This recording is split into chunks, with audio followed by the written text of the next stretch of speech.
Item ಯಾವುದೇ ಇರಲಿ try ಮಾಡಿ Aachi chicken masala. First of all, thank you so much, sir. Appreciate ಮಾಡಿದ್ದಕ್ಕೆ. I'm really very glad. And ಎಲ್ಲ ಮಾಧ್ಯಮ ಮಿತ್ರರಿಗೂ ಇಲ್ಲಿ ಬಂದ ಹಿರಿಯರಿಗೂ ಎಲ್ಲರಿಗೂ ನನ್ನ ನಮಸ್ಕಾರಗಳು. ನಾನು ಚೈತ್ರ ತೋಟದಂತ ಗುರುತಿಸ್ಕೊಳ್ಳೋಕೆ ಇಷ್ಟಪಡ್ತೀನಿ ಅಂತ ಫಸ್ಟ್ ಸೆಂಟೆನ್ಸ್ ನಾನು ಎಲ್ಲಿ ಹೋದ್ರು ಹೇಳ್ತೀನಿ, ಬಿಕಾಸ್ ನನ್ನ ಹೆಸರು ನಿಮ್ಗೆಲ್ಲರಿಗೂ ನೆನಪಿರಲಿ ಅಂತ. ಮೂಲತಃ ಹುಬ್ಬಳ್ಳಿಯವಳು. ಸೊ ಉದೋ ಉದೋ ಸಾಂಗ್ ನನಗಂತೂ ಸಿಕ್ಕಾಪಟ್ಟೆ ಸೆಂಟಿಮೆಂಟ್ ಸಾಂಗ್ ಅಂದ್ಕೊಳ್ಳಿ. ಈ ಸಿನಿಮಾದಲ್ಲಿ ಎಲ್ಲ 5 ಸಾಂಗ್ಸ್ ಏನಿದೆ ತುಂಬಾ ಚೆನ್ನಾಗಿದೆ.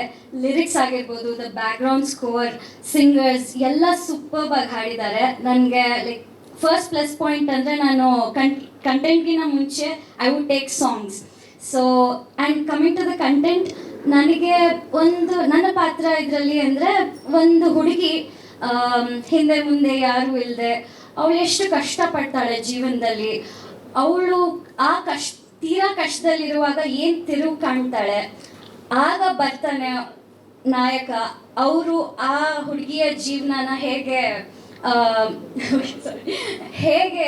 ರೂಪಿಸ್ತಾನೆ, ಲೈಕ್ ನ್ಯೂ ಲೈಫ್ ಹೇಗೆ ಕೊಡ್ತಾನೆ ಆ ಹುಡುಗಿಗೆ ಅನ್ನೋದ್ರ ಮೇಲೆ ನಿಂತಿದೆ. ಅವ್ರ ಸ್ಟ್ರಗಲ್ಸ್ ಆಗಿರ್ಬೋದು ಎಲ್ಲ ಲೈಕ್ ಆ್ಯಕ್ಟಾಗಿ ಮಾಡಿದ್ದಾರೆ. ತುಂಬಾ ಖುಷಿ ಆಗುತ್ತೆ. ನಂದು ಡೈರೆಕ್ಟರ್ ಸರ್ ಜರ್ನಿ ಬಂದು ಬ್ರಹ್ಮ ರಾಕ್ಷಸದಿಂದ ಶುರುವಾಗಿದ್ದು, ನಾನು ಅದರಲ್ಲೊಂದು ಪ್ರಮುಖ ಪಾತ್ರನ ಮಾಡಿದ್ದೆ. ಅದು ತುಂಬಾ ಇಷ್ಟ ಆಗಿತ್ತು ನನಗೆ. ಸೊ ಇವ್ರ ಡೈರೆಕ್ಷನ್ ಬಗ್ಗೆ ಹೇಳಬೇಕು ಅಂದರೆ he never compromises, frame to frame. I really appreciate him. ಯಾವಾಗಲೂ ಇದನ್ನೇ ಹೇಳೋದು, ಅವ್ರಿಗೆ ಸ್ಯಾಟಿಸ್ಫೈ ಆಗೋ ತನಕ ಅವರು ಬಿಡೋದೇ ಇಲ್ಲ.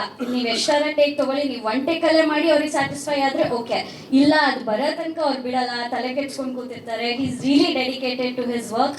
ಅವ್ರು ಪಟ್ಟಿರೋ ಸ್ಟ್ರಗಲ್ಸು, ನಾವು ಪಟ್ಟಿರೋ ಸ್ಟ್ರಗಲ್ಸ್ಗೆಲ್ಲ ಉತ್ತರ ಸಿಗಬೇಕು ಅಂದರೆ ನೀವು ಈ ಸಿನಿಮಾನ ಗೆಲ್ಲಿಸ್ಬೇಕು. ಅದೇ ಆಶಿಸ್ತೀನಿ ನಾನು. ನಿಮಗೂ ಇಷ್ಟ ಆಗುತ್ತೆ ಅಂತ ಅನ್ಕೊತೀನಿ. Thank you so much for coming. And ಈ ವೇದಿಕೆನ ಹಂಚ್ಕೊಳ್ಳೋದಕ್ಕೆ ನನಗೆ ಅವಕಾಶ ಕೊಟ್ಟಿದ್ದಕ್ಕೆ ಎಲ್ಲರಿಗೂ ತುಂಬ ಹೃದಯದ ಧನ್ಯವಾದಗಳು. Thank you.